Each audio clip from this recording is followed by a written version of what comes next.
नमस्कार,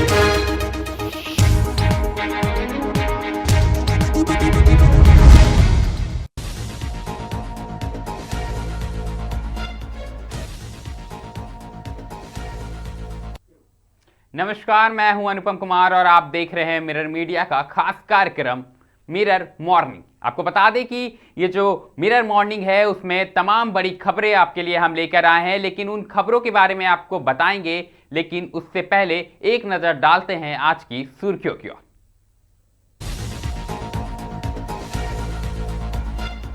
Dhurwa power grid में संदिग्ध लिफाफे से हड़कंप, जिंदा कारतूस और धमकी भरा पर्चा बरामद।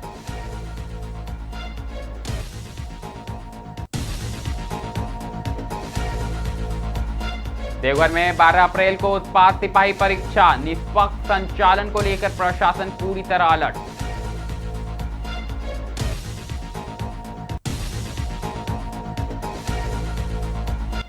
रजरप्पा मंदिर में कायाकल्प की तैयारी, पर्यटन सचिव ने किया निरीक्षण।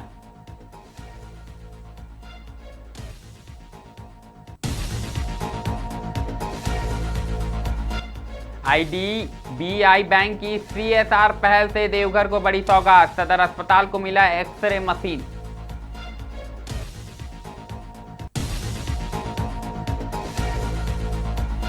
रामगढ़ में आदिम जनजातियों के सर्वे पर मंथन, योजनाओं से जोड़ने पर जोर।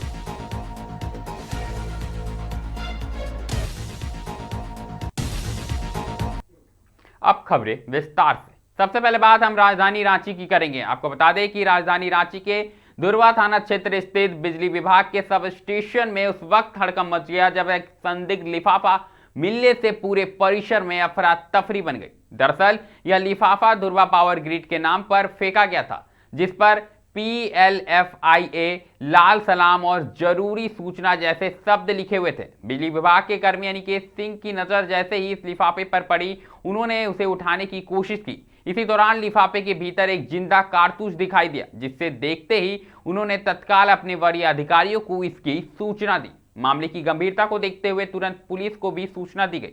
सूचना मिलते ही पुलिस टीम मौके पर पहुंची और लिफाफे को कब्जे में लेकर जांच शुरू कर दी। जब पुलिस ने लिफाफा खोला तो उसमें एक पर्चा मिला, जिसमें बिजली विभाग द्वारा बिजली चोरी के खिलाफ चलाए जा रहे छापेमारी अभियान का जिक्र किया गया था। पर्चे में विभाग पर गरीबों के शोषण और बेवजह छापेमारी कर परेशान करने के आरोप भी लगाए गए थे। साथ ही इसमें अनजान भुगतने की चेतावनी दी गई थी। आपको बता दें कि फिलहाल पुलिस पूरे मामले की गंभीरता से जांच में लगी हुई है और ये पता लगाने का प्रयास कर रही है कि आखिरकार लिफाफा किसने और किस मकसद से वहां फेंका था।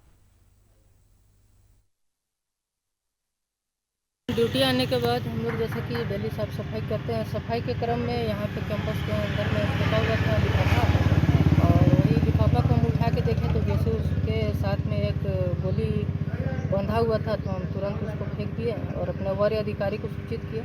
वरीय अधिकारी के द्वारा प्रशासन को सूचित करके प्रशासन आई और उसको अपने कब्जे में लेकर चले गई। उसमें क्या लिखा हुआ लिफाफा में? उसमें लिखा हुआ था जरूरी सूचना, लाल सलाम, इस तरह का करके कुछ लिखा हुआ था। हम लोग मतलब वो थोड़ा संदिग्ध चीज़ था, इसलिए हम लोग उसको पूरा नज़दीक से ना देखे ना पढ़े। हम जैसे सूचना पड़ा हम लोग उससे दूर हो गए। क्या नाम है आपका? मेरा नाम अनिकेत कुमार। अगली खबर देवघर से आई है। आपको बता दें कि 12 अप्रैल को होने वाली उत्पाद सिपाही परीक्षा को लेकर जिला प्रशासन पूरी तरह मुस्तैद नजर आ रहा। दरअसल परीक्षा के सफल, शांतिपूर्ण और निष्पक्ष संचालन के लिए उपायुक्त नमन प्रियेश लकड़ा की अध्यक्षता में शिल्पग्राम ऑडिटोरियम में ब्रीफिंग बैठक आयोजित की गई। बैठक में उपायुक्त ने दंडाधिकारियों, पुलिस पदाधिकारियों और केंद्र अधीक्षकों को सख्त निर्देश देते हुए कहा कि परीक्षा में किसी भी स्तर पर समझौता बर्दाश्त नहीं किया जाएगा। सभी परीक्षा केंद्रों पर कदाचार मुक्त वातावरण सुनिश्चित करने पर विशेष जोर दिया गया। उन्होंने स्पष्ट किया कि परीक्षा केंद्रों में मोबाइल फोन, स्मार्ट वॉच समेत किसी भी इलेक्ट्रॉनिक उपकरण के प्रवेश पर पूर्ण प्रतिबंध रहेगा। परीक्षार्थियों की मल्टी लेवल फ्रीसिंग और बायोमेट्रिक सत्यापन की व्यवस्था भी की गई है। कुल मिलाकर परीक्षा को निष्पक्ष बनाने को लेकर जिला प्रशासन एक्टिव मोड पर नजर आ रहा है और लगातार उपायुक्त तमाम आला अधिकारियों को निर्देश जारी कर रहे हैं।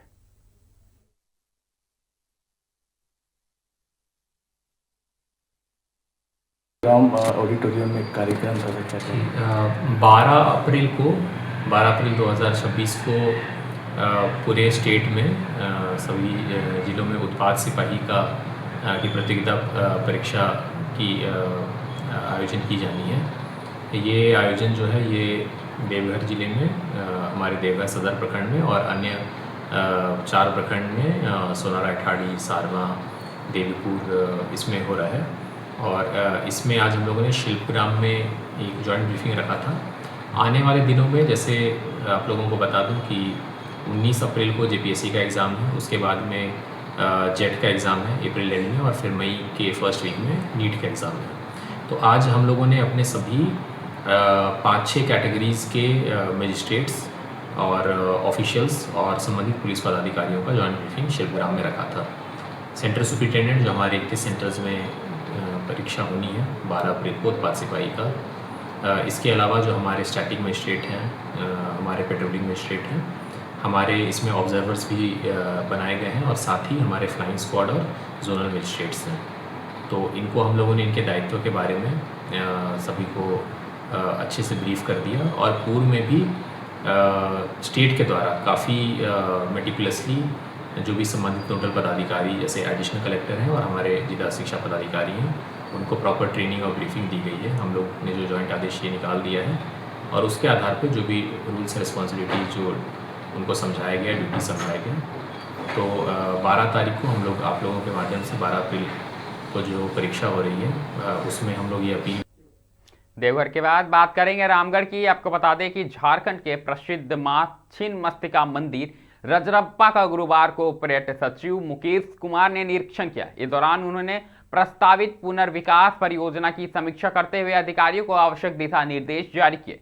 प्रशासनिक भवन में आयोजित बैठक में उपायुक्त फैज अहमद ने तमाम अधिकारियों के साथ विकास कार्यों, साथ ही श्रद्धालुओं की सुविधा और कार्यों की योजना पर चर्चा की। निरीक्षण के दौरान सचिव ने स्पष्ट निर्देश दिया कि विकास कार्यों में गुणवत्ता और समय सीमा का विशेष ध्यान रखा जाएगा। साथ ही मंदिर की धार्मिक मर्यादा और प्राकृतिक स्वरूप से कोई समझौता नहीं होगा। इस परियोजना से राजरप्पा को प्रमुख पर्यटन स्थल के रूप में विकसित करने और स्थानीय रोजगार बढ़ाने की उम्मीद जताई जा रही है।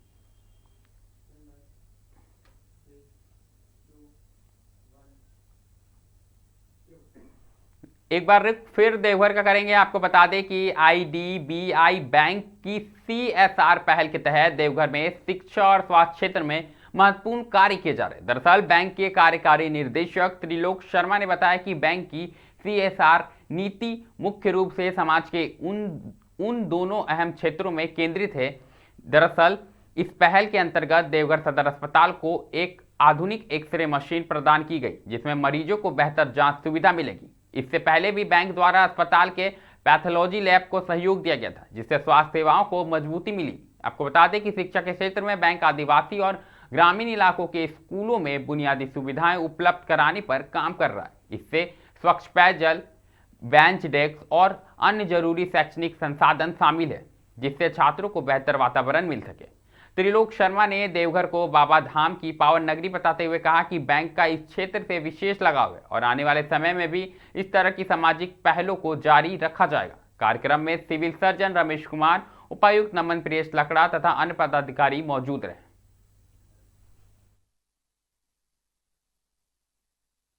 देवघर आए हैं, हमने CSR के माध्यम से सदर अस्पताल में कुछ मेडिकल मशीन्स दी हैं, तो उनका लोकार्पण करने के लिए आज हम यहाँ पर आए थे। और ये हमारी ब्रांच है, इसकी विजिट भी है, कुछ कस्टमर से भी मुलाकात हुई है, शाम को कुछ और कस्टमर से भी मिलेंगे।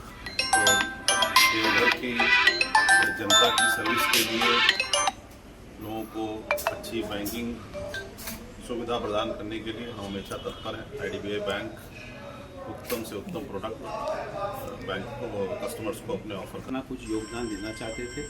उसी सिलसिले में आज देवघर सदर अस्पताल में हमने एक एक्सरे मशीन का योगदान दिया है, जिससे आने वाले मरीजों का एक्सरे भली भांति से वहाँ पे हो सके। पिछले साल भी हमने वहाँ पैथोलॉजी लैब में अपना एक छोटा सा योगदान दिया था। इस सिलसिले में ही मेरा यहाँ आना हुआ कि उसका लोकार्पण उस एक्सरे मशीन का DC साहब के साथ आज किया गया। इस सिलसिले में ही हम लोग यहाँ आ गए। सर क्या लगता है सर कि देवघर जैसा संथाल बहुल क्षेत्र है सर, आईडीबीआई बैंक द्वारा है सर, क्या लगता है सर कि कैसे सर आप इसको कीजिएगा सर? देखिए, देवघर तो बाबा की नगरी है, तो चाहे संथाल क्षेत्र है या बिना संथाल पे भी बाबा बैद्यनाथ का आशीर्वाद है सबके ऊपर। कैसे रखते हैं सर? ये तो पवित्र धरती है। यहाँ पे हम लोग स्कूलों में। अगली खबर रामगढ़ से आई है, जहां जिला कल्याण कार्यालय रामगढ़ में जिला कल्याण पदाधिकारी सिद्धार्थ शंकर चौधरी की अध्यक्षता में एक अहम बैठक का आयोजन किया गया। दरअसल बैठक में विशेष रूप से विरहोर आदिवासी जनजातियों के सर्वेक्षण को लेकर विस्तृत चर्चा की गई। बैठक के दौरान अधिकारियों ने जनजाति की सामाजिक और आर्थिक स्थिति का आकलन करते हुए उन्हें सरकार की विभिन्न योजनाओं से जोड़ने की रणनीति पर विचार विमर्श किया। साथ ही यह निर्णय लिया गया कि इस सर्वे के माध्यम से इन समुदायों की वास्तविक जरूरतों को चिन्हित कर उन्हें योजनाओं का अधिकतम लाभ दिलाया जाएगा। जिला कल्याण पदाधिकारी ने कहा कि आदिम जनजातियों का समग्र विकास सरकार की प्राथमिकता है और इसके लिए जमीनी स्तर पर ठोस पहल की जाएगी। बैठक में प्रखंड कल्याण पदाधिकारी समेत अन्य संबंधित अधिकारी उपस्थित रहे। बात करेंगे देवघर की, जहां एसपी माइंस चित्रा कोयलरी के 10 नंबर कोल डंप में मां जगदम्बा ट्रांसपोर्ट कंपनी के खिलाफ मजदूरों का आक्रोश खुलकर सामने आया। दरअसल यह मामला वादा खिलाफी और स्थानीय लोगों की अनदेखी से नाराज मजदूरों का है। उन्होंने साफ तौर पर आरोप लगाया है कि जो ट्रांसपोर्ट है वो मजदूरों के हित में काम नहीं कर रही है। गुरुवार को ट्रांसपोर्टिंग का कार्य पूरी तरह से ठप कर दिया गया। मजदूरों ने साफ चेतावनी दी कि जब तक कोल डंप में हाईवा नहीं लगाया जाएगा और स्थानीय युवाओं को रोजगार नहीं मिलेगा तब तक काम शुरू नहीं होने दिया जाएगा। आंदोलनकारियों का कहना है कि पूर्व में कार्यरत शर्मा ट्रांसपोर्ट द्वारा लगभग 40 स्थानीय लोगों को रोजगार दिया गया था और 5 हाईवा नियमित रूप से अड़खा की सफाई में लगे रहते थे। इससे ट्रैक लोडिंग सुचारू रूप से रहती थी और प्रतिदिन 50 से 60 ट्रकों की लोडिंग होती थी, जिससे कोयलरी को भी लाभ मिल रहा था। लेकिन मां जगदम्बा ट्रांसपोर्ट के आने के बाद व्यवस्था पूरी तरह चरमरा गई है।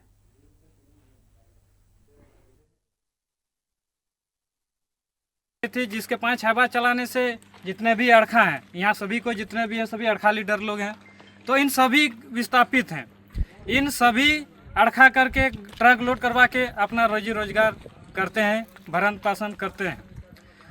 तो जहाँ तक रही अड़खा की बात, तो अड़खा जो चल रही है, तो अड़खा में हर दिन ट्रक लोड होने के बाद कुछ स्लैग बच जाती है, तो स्लैग जो जमा हो जाती है फिर उस स्लैग को हाईवा प्लेडर द्वारा उठाया जाता था और अड़खा को साफ कर दिया जाता था ताकि फिर से कोयला लोग गिरा सके और ट्रक लगा सके। तो ये बराबर चलती थी शर्मा ट्रांसपोर्ट द्वारा। लेकिन जब से ये कंपनी नए कंपनी ने ट्रांसपोर्ट का कार्य लिया है, तब से शुरू से आज तक ना हाईवा चलाया है ना कोई भी अड़खा साफ किया है। इसमें नुकसान क्या है, अड़खा वालों का भी जितना भी विस्थापित बेरोजगार लड़का लोग है, इन लोग का भी ट्रक लगाने में असुविधा हो रही है। बात अब राजधानी रांची की करेंगे। आपको बता दें कि झारखंड की राजनीति में इन दिनों एक बंगाली मुहावरा चर्चा का केंद्र बन गया, जहां कांग्रेस नेता और पूर्व विधायक अंबा प्रसाद ने प्रेस कॉन्फ्रेंस कर जेएमएम महासचिव सुप्रीवो भट्टाचार्य और अपने विरोधियों पर जमकर निशाना साधा। दरअसल अंबा प्रसाद ने न केवल उस मुहावरे का दार्शनिक अर्थ समझाया, बल्कि इसे बंगाली संस्कृति के अपमान से जोड़ते हुए मुख्यमंत्री हेमंत सोरेन से स्पष्ट रुख की मांग की है। हाल ही में पश्चिम बंगाल के दौरे से लौटी अंबा प्रसाद ने सापे माथाए बेगेर निथो यानी सांप के सिर पर मेढक का नृत्य मुहावरे पर मचे बवाल को नया मोड़ दे दिया है। उन्होंने बताया कि यह कार्रवाई समान तंज नहीं बल्कि जीवन के गहरे तत्वों को समेटे हुए एक लोकगीत है। अंबा प्रसाद ने जेएमएम के दिग्गज नेता सुप्रियो भट्टाचार्य पर सीधा हमला करते हुए कहा कि वे खुद बंगाल से आते हैं, फिर भी उन्होंने इस गहरे मुहावरे का मजाक उड़ाकर अपनी ही संस्कृति का अनादर किया है। उन्होंने कहा कि एक कांग्रेसी होने के नाते वे इस बयान से खुद को अपमानित महसूस कर रही है। प्रेस कॉन्फ्रेंस में अंबा प्रसाद का अंदाज काफी तल्ख रहा। उन्होंने विरोधियों को चेतावनी देते हुए कहा कि कुछ लोग मकड़ी, मधुमक्खी और सांप की तरह जाल बुनकर सरकार को अस्थिर करने की कोशिश कर रहे हैं। उन्होंने साफ किया कि कांग्रेस मजबूती से जेएमएम के साथ खड़ी है और जो लोग कांग्रेस के बिना सरकार बनाने का सपना देख रहे हैं वह गलतफहमी में है।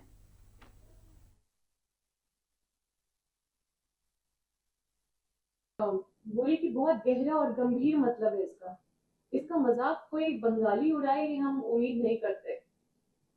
और आदरणीय सुप्रियो भट्टाचार्य जी बंगाल के हैं, बंगाली ब्राह्मण भी है और खुद अपने कल्चर का इस तरह से अपमान किए, हम लोग को भी बदनाम किए, कांग्रेसी लोग को। एक कांग्रेसी होने के नाते मुझे भी काफी अपमानित महसूस हुआ। तो हम सोचे कि इस बात को आप लोगों के बीच में रखना चाहिए, और जो अपने जाति का, अपने संस्कृति का जो सम्मान नहीं कर सकते, उसे कांग्रेस भी सम्मान का उम्मीद नहीं करती है। मुझे पता है ये माननीय मुख्यमंत्री जी के ये शब्द नहीं है, माननीय मुख्यमंत्री जी का ये भाषा नहीं है, इसलिए आदरणीय माननीय मुख्यमंत्री जी का ही ये जिम्मेदारी है कि क्योंकि वो जेएमएम के हैं तो इस बात का वो खंडन करे और करवाए। आदरणीय हमारे सरयू राय जी भी जो हमारे आदरणीय हैं, और हम उनके किताबों को भी पढ़े हैं, हम उनका बहुत सम्मान करते हैं, इसलिए हम उनका कोई टिप्पणी नहीं करना चाहते। बस इतना ही कहना चाहेंगे कि उन्होंने बोला है कि अगर कांग्रेस के बिना अगर जेएमएम सरकार बनाना चाहती है तो हम बिना शर्त के हम आपको समर्थन दें। अगली खबर धनबाद के बागमारा से आई है, जहां कोयला चोरी और अवैध खनन पर रोक लगाने के लिए प्रशासन ने एक बार फिर कड़ा रुख अपनाया। दरअसल मुराईडीह 4A पैच में नॉर्थ खास क्षेत्र में चलाए गए सघन संयुक्त अभियान के तहत 5 अवैध खनन मुहानों को सफलतापूर्वक बंद कर दिया गया है। यह कार्रवाई स्थानीय पुलिस, सीआईएसएफ के जवानों और बीसीसीएल प्रबंधन के अधिकारियों की संयुक्त टीम द्वारा की गई। अधिकारियों के अनुसार इन अवैध मुहानों के माध्यम से कोयले की तस्करी की जा रही थी, साथ ही यहां गंभीर दुर्घटनाओं का खतरा भी बना हुआ था। अभियान के दौरान भारी मशीनों और मलबे की मदद से सभी मुहाने को पूरी तरह सील कर दिया गया।